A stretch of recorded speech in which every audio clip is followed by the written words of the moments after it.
Bonjour, c'est votre boy Young Mike, bienvenue à Culture, à la boutique Le Cartel. Take a stash out the shoebox. No shirt on, I be feeling like I'm Tupac. Coming down to hang with niggas who got dreadlocks. Spin around your block and get your whole crew shot. J'ai grandi à Montréal-Nord toute ma vie, up north, D-North, j'en ai vu beaucoup, mais j'habite au cœur, au noyau de Montréal-Nord, alors je pourrais te dire que chaque 2 heures, ils font une ronde, puis ils sont au moins 5 coteaux, puis c'est vraiment chaud. Où est-ce que j'habite? Je vais pas nommer les rues et tout, mais le monde qui savent, mais Montréal-Nord aussi, c'est beaucoup médiatisé aussi. So. C'est pas tout les coins de Montréal-Nord qui sont mauvais. C'est aussi le contact avec les policiers aussi, parce que c'est Montréal-Nord, les policiers se sentent aussi tough, juste parce que c'est Montréal-Nord. C'est pas tous les policiers qui vont agir tough, que ce soit à Laval, ou à Vimont, ou à Rosemère, mais parce que c'est à Montréal-Nord, les policiers sentent qu'ils ont droit à plus d'autorité, dans le fond, parce que c'est Montréal-Nord, mais ça marche pas, c'est plus de feu à la fin. So, Montréal-Nord, c'est chez moi, so, y a personne qui va me dire, OK, il faut que tu ailles aller habiter ici aussi, parce que c'est ça qui se passe à Montréal-Nord. Si je veux quitter de moi-même, je vais y aller. Mais comme je vous dis, Montréal-Nord, c'est chaud, mais c'est pas aussi dangereux que le Québec le pense, là. Tu peux parler de quelqu'un de Montréal-Nord, puis ils vont dire, oh, Montréal-Nord, moi, oublie ça, je mets pas les pieds là-bas, mais c'est comme... On n'est pas à Chicago, là.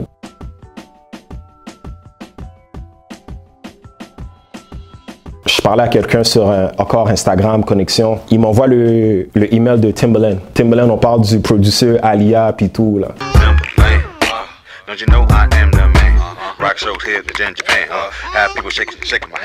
Il me dit, yo, j'ai le email à Timbo, send him some music. Là, je suis comme, Timbaland is never gonna answer me. Comme, je l'envoie, mais bon, 15 minutes après, je reçois un téléphone de US. Je réponds, je suis comme, hello, who's this? He's like, yo, it's Timbaland. I'm like, Timbo, stop playing. It's really Timbaland. And I'll be like, yo, it's Timbaland? Yo, il a dit, nigga, didn't I just called you? Là, je savais que c'était Timbo for real. Là, il m'a dit, yo, I'm down to work, je veux travailler avec toi. Est-ce que tu peux fly out? Dans ce temps-là, j'avais pas mon passeport. Mais je lui ai dit quand même, oui, je peux fly out. Il me dit, OK, prends mes infos. J'ai le numéro de téléphone de Timbaland. On se parle. Là. Et ça, c'était dans le même temps qu'il avait signé Bryson. Parce que si le monde qui ne savent pas, c'est Timbaland qui a signé Bryson. This what happened when I think about you. I get in. Faire le chill R&B en tant que tel. Puis il a signé Bryson. Après ça, j'ai continué à le texter et tout, mais sans réponse. Puis moi, je pense que c'est Bryson qui était plus déjà aux US. Puis j'étais à Montréal. Puis il a juste dit, I'm gonna sign Bryson. God strike me now if I'm lying.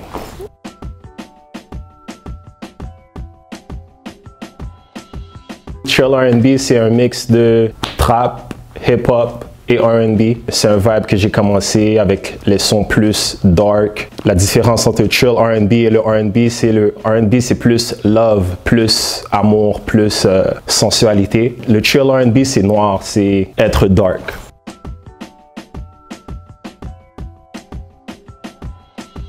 J'ai commencé à rapper en français. Ça, c'est quelque chose que beaucoup de monde ne savent pas, mais j'ai commencé à rapper en français. Quand j'ai commencé, c'était le vibe à Montréal, il n'était pas là quand j'ai commencé au début. Puis là, tout le monde va dire, oh, mais là, il refait des beats en français parce que Montréal, c'est hot en français maintenant. Mais non, oh là. J'ai commencé à rapper en français. Alors, ce que tu dis, il n'y a pas l'effet. Tu peux aller voir en 2007, en 2008, j'étais déjà dans le Brooklyn à Selona en train de shoot. Hey, ma belle, tu sais que je ferai toujours tout pour toi. Ça, c'est no shots à personne. Juste pour être clair, parce que je connais Montréal peuvent prendre un petit grain de sel et puis faire quelque chose. Pourquoi j'ai switch? Parce que selon moi, il y avait plus d'opportunités à Toronto, en Amérique, alors.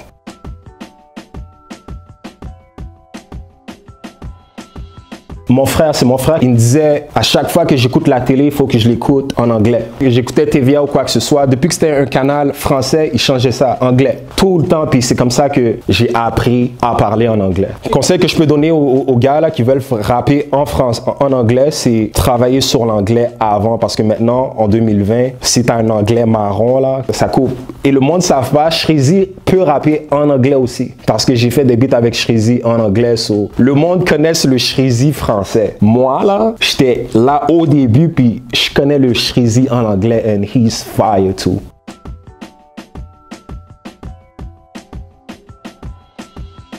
on a commencé à rapper ensemble. J'étais ami avec certains de ces gars-là, puis après, à un moment donné, Shreeze faisait de la musique, Ice faisait déjà sa musique aussi, il commençait, puis à un moment donné, on était 12 dans une seule chambre à un moment donné, là, en été, puis c'était 26 degrés, imagine.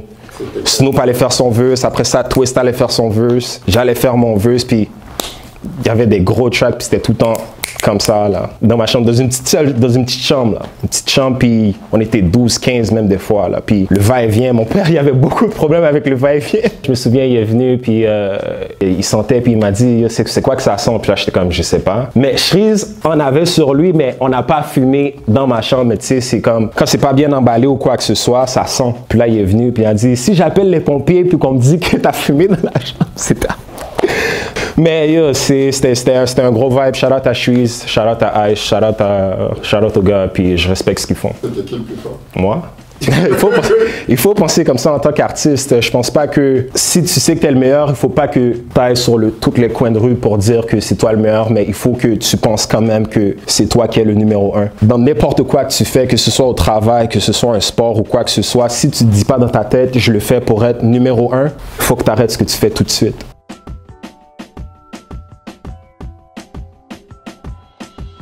J'ai commencé à aller à la fraternité. Après, je suis allé à Calixa-la-Vallée. Après Calixa-la-Vallée, j'ai terminé à Amos.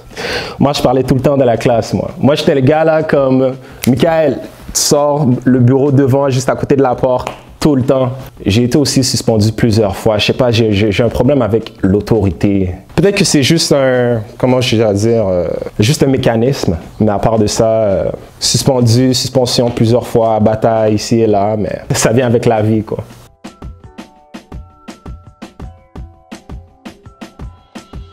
Non, je parle pas espagnol. on va dire les vraies affaires live, je parle pas espagnol. Zéro, là. J'ai vraiment écrit le hook en espagnol, puis je me suis pratiqué, puis c'est comme ça que j'ai enregistré. Mais si tu me demandes d'avoir une conversation avec toi en espagnol, oublie ça, là. Je suis pas capable. J'ai écouté le son, puis là, j'étais comme, je veux quelqu'un espagnol sur ce son-là. Puis je connaissais Ramis et moi, on a link up. Ces producteurs ont refait l'instru. Plus hype, ça s'est passé comme ça.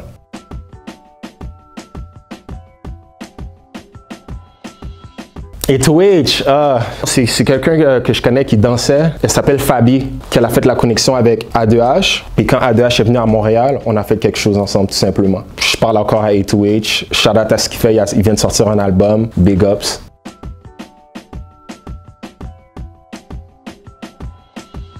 Anecdote.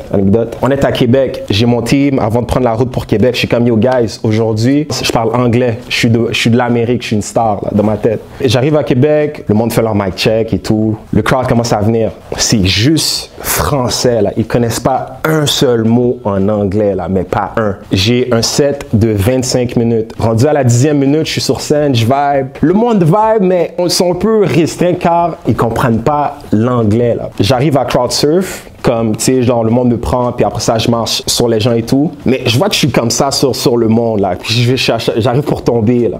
Là, je redescends de la scène. Là, je réessaye, même chose. Je réessaye une 3e fois, même chose. Je vois du monde au bar. Là, j'ai dit, hey, calisse, tabarnak, là. Ce soir, c'est vendredi. Il y a de la bière en mars. Maintenant, embraye en avant, Gris. Ils ont ouvert leurs yeux comme s'ils avaient vu Dieu devant eux. J'ai senti le building shake comme si c'était un tremblement de terre, man. Puis au tout début, là, 2 minutes encore, je me faisais bouer.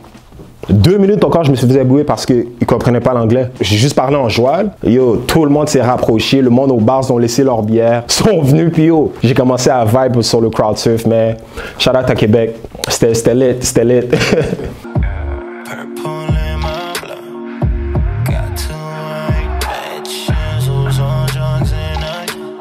Toronto maintenant là, si tu regardes Toronto maintenant, c'est hot là. Raps is dying over this shit. C'est rough. Non seulement c'est cher aussi, puis je trouve que tu peux le faire de où ce que tu es. C'est plus comme avant maintenant. Il faut que tu ailles à Toronto ou à New York pour make it. Maintenant tu peux le faire de où ce que tu viens. Si tu regardes tous les artistes, comment ils travaillent et tout, il y a un hype à Montréal. On a beaucoup de travail à faire, mais il y a quelque chose qui se passe à Montréal. Je trouve que on a besoin de personnes qui vont plus nous encadrer encadré, ou que ce soit sponsorship ou subvention ou quoi que ce soit, parce qu'à Montréal, ils sont très sélectionnés. Il y a plusieurs rappeurs de Toronto qui ont die, là. Puis pas te mentir, quand j'entends un rappeur qui meurt à cause que ce soit de la violence ou quoi que ce soit, moi, ça m'affecte. Je suis un artiste aussi, so c'est sûr que ça m'affecte.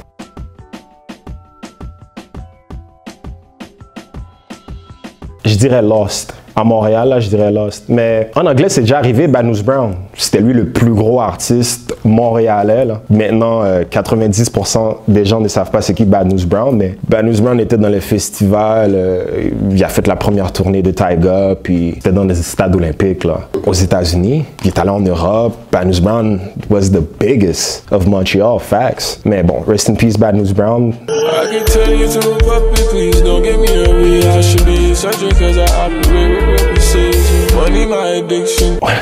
DM, Instagram. Je pense que j'ai vu Rosalvo une ou deux fois. Je lui ai envoyé le son. J'ai dit, yo, I need you on my shit. 2 semaines après, il m'a renvoyé le verse. C'est vraiment des connexions DM, Instagram. T'as plus besoin de vraiment aller loin pour faire les connexions, là. Avec l'Internet, c'est là.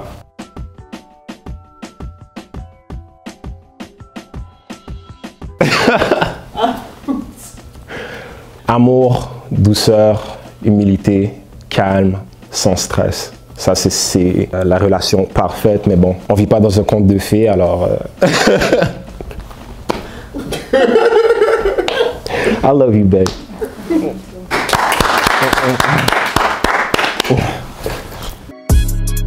Take a stash out the shoebox. No shirt on, I be feeling like I'm Tupac. Coming down to hang with niggas who got dreadlocks. Spin around your block and get your whole crew shot. Mirror on the wall, tell me who's the man now. She was frontin' back then.